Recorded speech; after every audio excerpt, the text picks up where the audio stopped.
നമസ്കാരം, എല്ലാവർക്കും Shirley's micro കിച്ചണിലേക്ക് വീണ്ടും സ്വാഗതം. ഇന്ന് നമ്മൾ പ്രിപ്പയർ ചെയ്യുന്നത് ഒരു തനി നാടൻ ചിക്കൻ കറിയാണ്. പണ്ട് കാലത്തൊക്കെ നമ്മുടെ വീടുകളിൽ വെച്ചുകൊണ്ടിരുന്ന അതേ ടേസ്റ്റിലുള്ള ഒരു നാടൻ കറി. ഏലക്കയുടെയും പെരിഞ്ജീരകത്തിൻ്റെയൊക്കെ മണം ഇങ്ങനെ മുന്തി നിൽക്കുന്ന നല്ലൊരു കറിയാണിത്. പിടി, അപ്പം, പുട്ട് എല്ലാത്തിൻ്റെ കൂടെയും പോകുന്ന ഒരു അടിപൊളി കോമ്പിനേഷൻ. വേഗം നമുക്കിത് പ്രിപ്പയർ ചെയ്യാൻ പോകാം. അതിനു മുമ്പ് നിങ്ങളുടെ സപ്പോർട്ടാണ് എനിക്ക് ആവശ്യം. ഇനിയും സബ്സ്ക്രൈബ് ചെയ്യാത്തവർ സബ്സ്ക്രൈബ് ചെയ്യണം. ഈ വീഡിയോ കണ്ടതിന് ശേഷം ലൈക്ക് ചെയ്യണം. ബെല്ലൈക്കൺ ഒന്ന് എനേബിൾ ചെയ്യണം. ചിക്കൻ ഒന്ന് മാരിനേറ്റ് ചെയ്യാൻ വേണ്ടി 2 പച്ചമുളക്, ഒരു വലിയ കഷ്ണം ഇഞ്ചി, ഒരു 4 വെളുത്തുള്ളി എടുത്തിട്ടുണ്ട്. ഇത് മിക്സിയുടെ ജാറിലിട്ട് ഒന്ന് നല്ലതുപോലെ പേസ്റ്റാക്കി എടുക്കാം. കഴുകി വൃത്തിയാക്കി വെയിറ്റൊക്കെ കറക്റ്റ് ചെയ്ത 1 കിലോ നാടൻ ചിക്കനാണിത്. നാടൻ ചിക്കൻ നിങ്ങളുടെ കയ്യിലില്ലെങ്കിൽ കുഴപ്പമില്ല.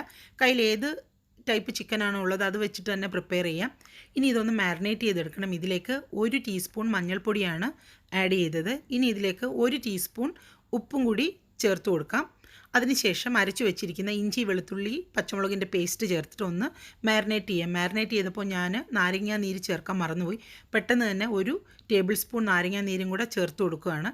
അതിനുശേഷം ഇത് കുറച്ച് നേരം ഒന്ന് മാറ്റി വെക്കാം. ആ സമയം കൊണ്ട് മസാലയൊക്കെ ഇതിൽ നല്ലതുപോലെ പിടിക്കും. ബാക്കിയുള്ള കാര്യങ്ങൾ നമുക്ക് വേഗം പോയി പ്രിപ്പയർ ചെയ്യാം. ചിക്കൻ മസാലയ്ക്ക് ആവശ്യമായ ഇൻഗ്രീഡിയൻസ് ആണ് ഇതൊക്കെ. 1 കിലോ ചിക്കൻ ആയതുകൊണ്ട് തന്നെ 4 വലിയ സവാള നമുക്ക് ആവശ്യമുണ്ട്. ഒരു 10-16 പീസ് വെളുത്തുള്ളി, വലിയ പീസ് ഇഞ്ചി, 1 പച്ചമുളക് മതി. കാരണം നമ്മൾ 2 പച്ചമുളക് ഓൾറെഡി മാരിനേറ്റ് ചെയ്തപ്പോൾ യൂസ് ചെയ്തിരുന്നു. ഒരു വലിയ 3 തക്കാളി കൂടി നമുക്ക് എടുക്കാം. ഇത് 1 പിടി ചുമന്നുള്ളിയാണ്. ഒരു 10-16 പീസ് കാണും. ഇനി ഇതിലേക്ക് തേങ്ങാക്കൊത്ത് കൂടി നമുക്ക് ചേർത്ത് കൊടുക്കണം. അതിന് വേണ്ടിയിട്ട് ഞാനൊരു 3 പീസ് തേങ്ങ എടുത്തിട്ടുണ്ട്. ഇത് ചെറുതായിട്ട് നമുക്ക് അരിഞ്ഞെടുക്കണം. ഇത് 1 ടേബിൾ സ്പൂൺ പെരിഞ്ജീരകമാണ്. ഇത് മിക്സിയുടെ ജാറിലിട്ട് ആദ്യം ഒന്ന് പൊടിച്ചെടുക്കാം. അതിന് ശേഷമാണ് നമ്മളിത് അരയ്ക്കുന്നത്. പെരിഞ്ജീരകം എപ്പോഴും നിങ്ങൾ കടയിൽ നിന്ന് വാങ്ങുമ്പോൾ നല്ല പച്ച കളറുണ്ടോ എന്ന് ശ്രദ്ധിക്കണം. നല്ല പച്ച കളറാണെങ്കിൽ അത് ഫ്രഷുമാണ്, നല്ല മണവും നമ്മുടെ കറിക്ക് തരും. ഇനി ഇതിലേക്ക് ഇഞ്ചിയും വെളുത്തുള്ളിയും ചേർത്തിട്ട് ഒന്ന് നല്ലതുപോലെ ഒരല്പം വെള്ളം ചേർത്ത് ഒന്ന് പേസ്റ്റ് പോലെ അരച്ചെടുക്കാം. ഇനി ഒരു പാൻ ചൂടാകുമ്പോൾ അതിലേക്ക് ഒരു 3 ടേബിൾ സ്പൂൺ വെളിച്ചെണ്ണയാണ് ചേർത്ത് കൊടുക്കുന്നത്. വെളിച്ചെണ്ണ ചേർത്ത് കൊടുത്താൽ നാടൻ കറികൾക്കൊക്കെ ഒരു പ്രത്യേക ടേസ്റ്റ് തന്നെ ആയിരിക്കും. ഇനി ഇതിലേക്ക് ഒരു 1/2 ടീസ്പൂൺ കടുക് കൂടി ചേർക്കുകയാണ്. കാരണം അവസാനം ഈ കറി പ്രത്യേകിച്ച് കടുക് വറുത്തെടുക്കുന്നില്ല. അതുകൊണ്ടാണ് ഇപ്പം തന്നെ ഒരു 1/2 ടീസ്പൂൺ കടുക് ചേർത്തിട്ട് ഒന്ന് പൊട്ടിച്ചെടുക്കുന്നത്.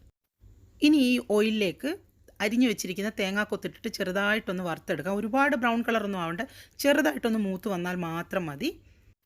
ഇനി ഇതിലേക്ക് ഉള്ളിയാണ് ഇട്ട് കൊടുക്കുന്നത്. ഉള്ളി വഴലുമ്പോൾ ബാക്കി തേങ്ങാക്കൊത്ത് അതിൽ കിടന്ന് കുറച്ച് നേരം കൂടി ഫ്രൈ ആയിക്കോളും. സവാളയുടെ പച്ചമണം മാറി ചെറുതായിട്ടൊന്ന് വഴന്നു വന്നിട്ടുണ്ട്. ഇനി ഇതിലേക്ക് അരിഞ്ഞു വെച്ചിരിക്കുന്ന ചുമന്നുള്ളി കൂടി ചേർത്ത് കൊടുത്തിട്ട് നല്ലതുപോലെ വഴറ്റിയെടുക്കണം. ഏതൊരു കറിക്കും എപ്പോഴും എല്ലാവർക്കും അറിയാം, ഉള്ളി നല്ലതുപോലെ വഴന്നില്ലെങ്കിൽ അത് ചിക്കൻ കറി ആണെങ്കിലും ഏത് കറിക്കാണെങ്കിലും ടേസ്റ്റ് ഉണ്ടാവില്ല. ഉറപ്പായിട്ട് ക്ഷമയോടുകൂടി നിന്ന് ഇതൊന്ന് ബ്രൗൺ കളർ ആവുന്നത് വരെ നിങ്ങൾ വഴറ്റിയെടുക്കണം. കുറച്ച് സമയം എടുക്കും, ഒരു 7-8 മിനിറ്റെങ്കിലും കുറഞ്ഞതെടുക്കും. അപ്പോൾ നമുക്കിതൊന്ന് നല്ലതുപോലെ ബ്രൗൺ കളർ ആവുന്നത് വരെ വഴറ്റിയെടുക്കാം. ഉള്ളിയൊക്കെ നല്ലതുപോലെ ബ്രൗൺ കളർ ആയിട്ടുണ്ട്. ഇനി അതിലേക്ക് അരച്ചു വെച്ചിരിക്കുന്ന പെരിഞ്ജീരകത്തിൻ്റെ കൂട്ടുകൂടി ചേർത്ത് കൊടുക്കാം. ഒപ്പം കുറച്ച് കറിവേപ്പിലയും. എന്നിട്ടിത് നല്ലതുപോലെ പച്ചമണം മാറുന്നത് വരെ വഴറ്റിയെടുക്കണം. ഇതിങ്ങനെ വെളിച്ചെണ്ണയിൽ വഴന്നു വരുമ്പോൾ പെരിഞ്ജീരകത്തിൻ്റെ ആ ചെറിയുള്ളിയുടെയൊക്കെ നല്ലൊരു മണം വരും. ഈ മണമാണ് നമ്മുടെ നാടൻ കറിക്ക് ഏറ്റവും കൂടുതൽ ടേസ്റ്റ് കൊടുക്കുന്നത്. മസാലയൊക്കെ മൂത്തിട്ടുണ്ട്. ഇനി മറ്റു പൊടികൾ ചേർത്ത് കൊടുക്കാം. മല്ലിപ്പൊടിയാണ് 1 ടേബിൾ സ്പൂൺ ചേർത്തത്. ഇനി 1 ടേബിൾ സ്പൂൺ മല്ലിപ്പൊടി കൂടി ആഡ് ചെയ്ത് കൊടുക്കാം. ഇതിലേക്ക് മുളക് പൊടി ചേർത്ത് കൊടുക്കാം. ഇത് 1 ടേബിൾ സ്പൂൺ കാശ്മീരി മുളക് പൊടിയാണ്. ഇനി സാധാരണ എരിവുള്ള മുളക് പൊടി കൂടി 1 ടേബിൾ സ്പൂൺ ചേർത്ത് കൊടുക്കാം. അതിനുശേഷം 1 ടീസ്പൂൺ മഞ്ഞൾപ്പൊടി. ഇനി ഇതിലേക്ക് ചേർക്കുന്നത് 1 ടേബിൾ സ്പൂൺ കുരുമുളക് പൊടിച്ചതാണ്. നല്ല എരിവൊക്കെ കിട്ടാൻ ഇത് നാടൻ ചിക്കൻ കറിക്ക് നല്ലതാണ്. ഇത് നല്ലതുപോലെ ഒന്ന് വഴറ്റിയെടുക്കാം. മൂത്ത ഈ പൊടിയിലേക്ക് ഇനി അരിഞ്ഞു വെച്ചിരിക്കുന്ന തക്കാളി ചേർത്ത് കൊടുക്കാം. തക്കാളി ഒന്ന് നല്ലതുപോലെ മിക്സ് ചെയ്യണം. അതിനുശേഷം പെട്ടെന്ന് ഇതൊന്ന് കുക്കായി കിട്ടാൻ വേണ്ടിയിട്ട് ഒന്ന് അടച്ചു വെച്ച് കുക്ക് ചെയ്യാം. ഇപ്പോൾ തക്കാളി വീണ്ടും നല്ലതായിട്ട് വഴന്നു വന്നിട്ടുണ്ട്. ഇതിലേക്ക് നേരത്തെ മാരിനേറ്റ് ചെയ്ത് വെച്ചിരുന്ന ചിക്കൻ പീസുകൾ ചേർത്ത് കൊടുക്കാം. ചിക്കൻ പീസ് ചേർത്ത് കൊടുത്തതിന് ശേഷം ഒരല്പം ഉപ്പും കൂടെ നമുക്ക് ഇനി ചേർക്കാം. ഇതൊരു 1 ടീസ്പൂൺ ഉപ്പും കൂടിയുണ്ട്. നേരത്തെ കുറച്ച് ഉപ്പ് നമ്മൾ ചേർത്തിരുന്നു. ഇനി ഇതിലൊട്ടും വെള്ളം ചേർക്കാതെ ഇത് നല്ലതുപോലെ മിക്സ് ചെയ്തെടുത്തിട്ട് ഇത് കുക്ക് ചെയ്തെടുക്കണം. ഒരു 6-7 മിനിറ്റ് വേണ്ടി വരും. ഒട്ടും വെള്ളം ചേർക്കാൻ പാടില്ല. ആ വെള്ളത്തിൽ വേണം ഈ ചിക്കൻ നല്ലതുപോലെ കുക്കായി വരാൻ ഇതിനിയൊന്ന് അടച്ചു വെച്ചിട്ടൊന്ന് വേവിക്കാം. മീഡിയം ഫ്ലെയിമിൽ ഒരു 5-6 മിനിറ്റ് ചിക്കൻ കുക്കായിട്ടുണ്ട്. ഇനി ഇതൊന്ന് തുറന്ന് നോക്കാം. ചിക്കനിൽ നിന്ന് വെള്ളമൊക്കെ ഇറങ്ങി വന്ന് മസാലയൊക്കെ നിങ്ങൾക്ക് കാണാം തെളിഞ്ഞു വന്നിട്ടുണ്ട്. ഇനി ഇത് അടച്ചു വെക്കണ്ട, ഒന്ന് തുറന്ന് വെച്ച് തന്നെ ഇത് നല്ലതുപോലെ ഒന്ന് മിക്സ് ചെയ്തെടുക്കാം. അതിനുശേഷം ഇനി ഇതിലേക്ക് വെള്ളമാണ് ചേർത്ത് കൊടുക്കേണ്ടത്. ചൂടുവെള്ളം തന്നെ ചേർക്കാൻ നമ്മൾ പ്രത്യേകം ശ്രദ്ധിക്കണം.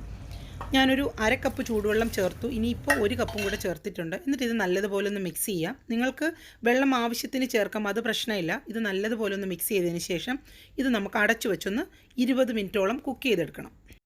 20 മിനിറ്റൊക്കെ കഴിഞ്ഞു. ചിക്കൻ നല്ലതുപോലെ കുക്കായി വന്നിട്ടുണ്ട്. ഒന്ന് ടേസ്റ്റ് ചെയ്ത് നോക്കിയായിരുന്നു.